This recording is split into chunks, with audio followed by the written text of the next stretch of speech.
She should be here by now. Bien. So let's get started.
Monsieur Eaton! Monsieur Eaton!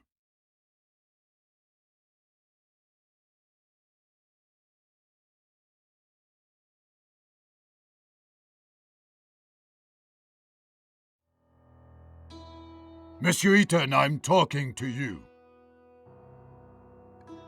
I'm sorry, Monsieur le Président, I was thinking. Do you understand the indictment? Sorry, but I have to ask the prosecutor to repeat. Monsieur Eaton, do you consider it to be a joke? You're charged with a serious crime. Please stay focused. Monsieur Prosecutor, please continue. As I said, I accuse Alfred Eaton of murdering Marie Capet on the 17th of October 1894 in Paris. That day, Alfred Eaton was at the theatrical premiere of Prométhée, Vol du Feu, which took place at Opéra Garnier. As it is apparent from the testimony of witnesses, the accused left at about 8:30 p.m., before the end of the banquet. At about 9:25 p.m., he rented a room in his name at the Caucasus Hotel, which is adjacent to the building in which he lives. It was in that room that approximately at 11:16 p.m. Marie Capet was murdered. Next, the accused returned to his house, and at about 10:05 p.m. he entered his apartment in the company of Marie Capet, or let her in. It results from the fingerprint analysis. It did not show the victim's fingerprints on the outer side of the door, only on the inner. Alfred Eaton, by means of deception or threats, led the victim to his secret workshop, which is located on the first floor of his apartment. The police report did not indicate any signs of struggle or resistance. The accused probably wanted to test on Marie Capet the prototype of a torture machine of his construction, which was in the room along with medical tools and manuals of torture. When Marie Capet realized what the accused intended to do, she grabbed a metal rod lying in the room and hit the accused on the head, which caused a real threat to his life and, according to doctors, may have caused unconsciousness.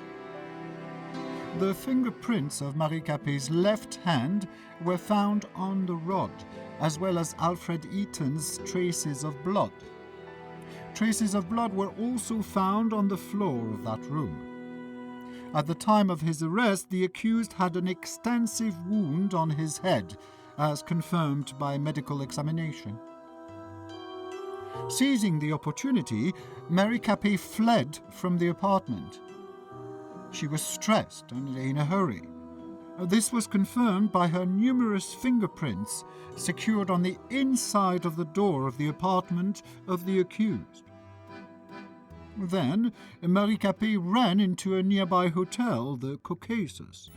It was the same hotel in which the accused rented a room. As it appears from the testimony of the clerk, Marie Capet was extremely stressed, repeating the word doctor and police. Probably she wanted to call for help. When the clerk went to get some water to calm Marie Capet, she disappeared. The next day, on the 18th of October, about 8:32 a.m., a maid found her body in a room rented by Alfred Eaton. It was covered with numerous fingerprints of the victim and of the accused, and had traces of the victim's blood. The immediate cause of death was a severe blow to the abdomen in the liver area, with a blade of about 14 centimeters length. The murder weapon, constructed by the accused, was secured in his apartment. Marie Capet's unwashed blood stains were still present on it, as well as the fingerprints of the accused. The accused is also charged by the testimony of one of the neighbors, who passed the accused at the front door of the building in which they both lived at about 11:30 p.m. The witness testified that the clothing of the accused was stained with blood. Unfortunately, the said clothes were not found. At the time of committing the alleged crime, the accused was sane, which means he acted consciously.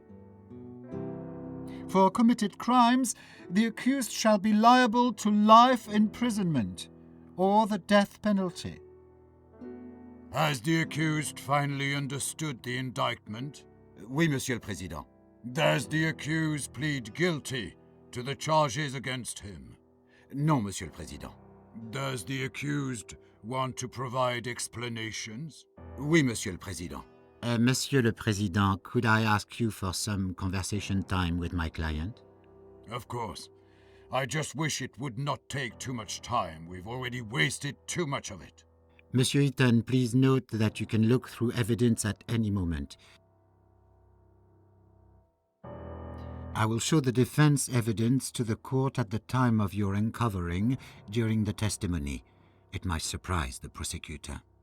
If necessary, you can recall the string of events according to the prosecution. Will you need my help during testimony? I will give you my advice and remind you of important facts and events. We are ready, Monsieur le Président. Then let's get started. Monsieur Eaton, what were you doing on October 17th, 1894, from 8 to 12 p.m.?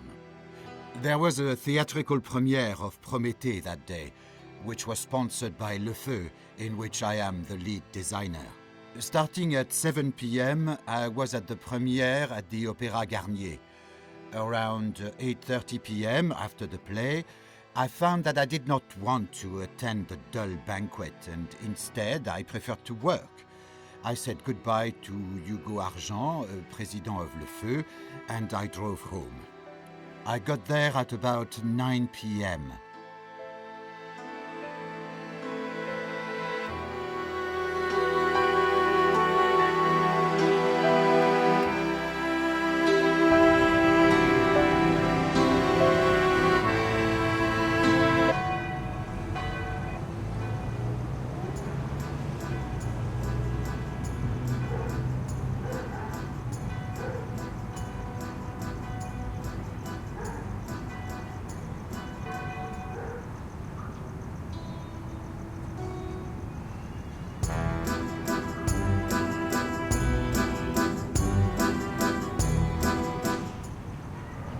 I decided to go for an evening walk.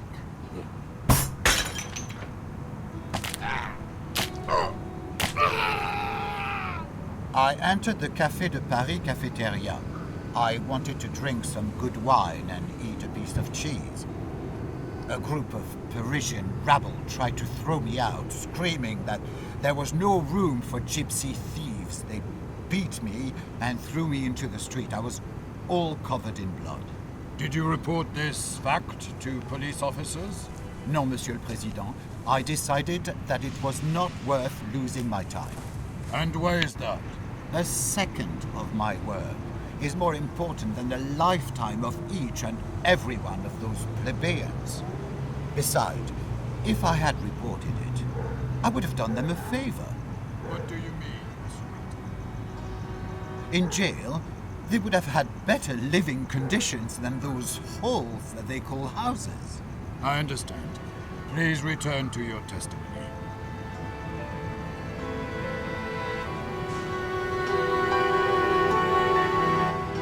For a moment, I admired the charms of... I do not recall that part.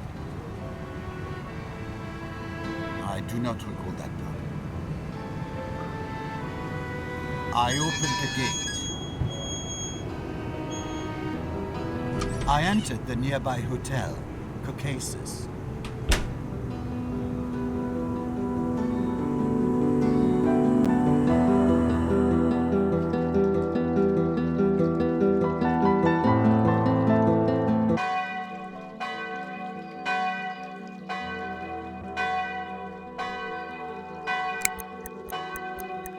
I opened the inner door.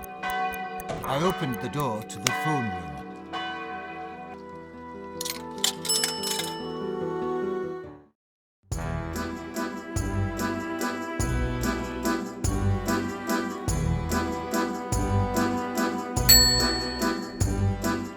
I checked if my vending machine works fine.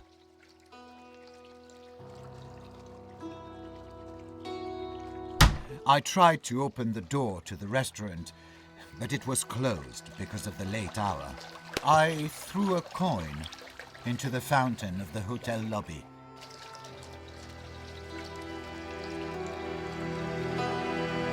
Apparently, the clerk noticed my state, but the rules of savoir-vivre did not let him make any commentary. I wanted to rent a room in a hotel, but the clerk said that a room had already been rented in my name. He said it's on the top floor and gave me a spare key. I must add that the conversation with this man was not held at about 9:25 p.m., as according to his testimony, but at a different time. Monsieur Eaton, do you claim that you did not rent that room?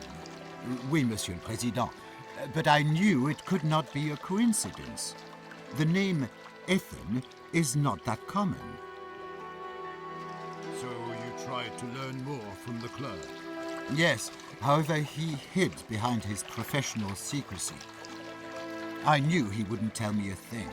I do not understand one more thing. You live next to the hotel, so why did you want to rent a room there?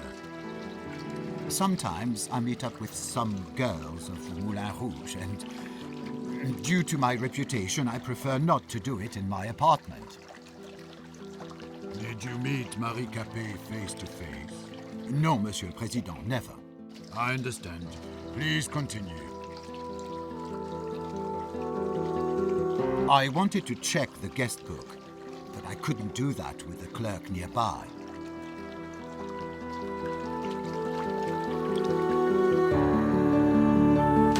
I opened then I called the elevator.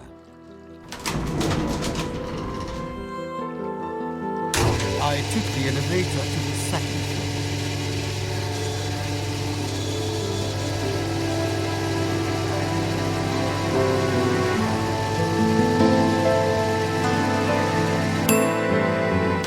I opened the elevator grate.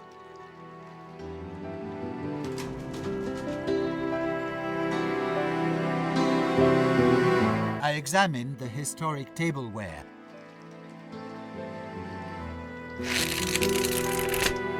Then I read cultural announcements.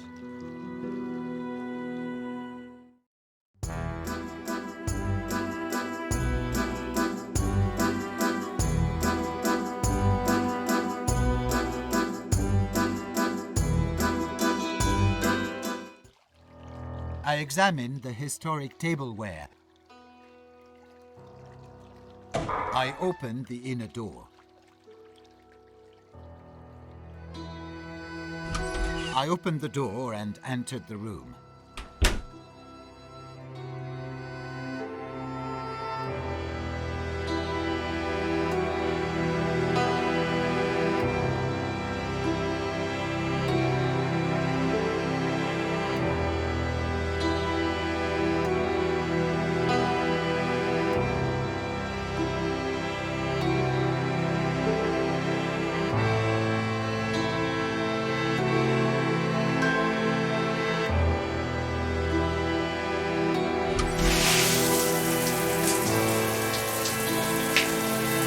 I took a bath, washing away any traces of blood.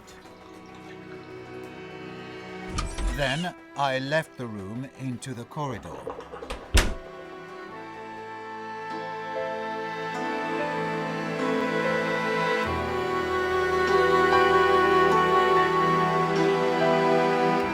I tried to open the door to the hotel room, but it was closed.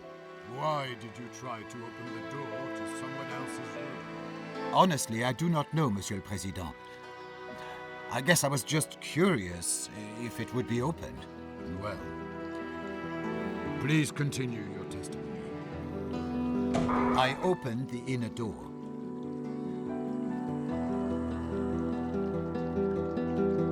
Then I opened the elevator grate. Later, I took the elevator to the ground floor.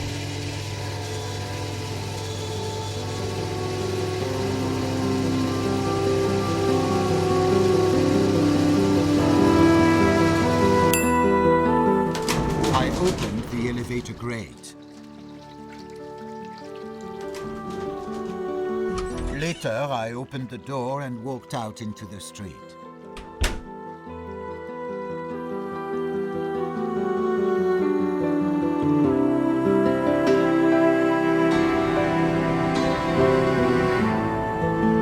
I opened the gate. For a moment, I admired... I do not recall that part. I read cultural announcements. I knocked, but no one answered.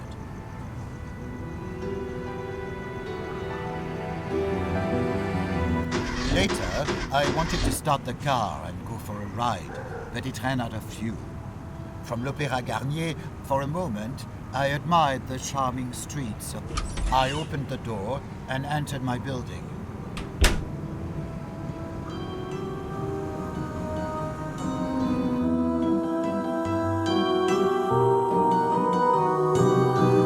There was a letter for me from the Ministère de la Justice.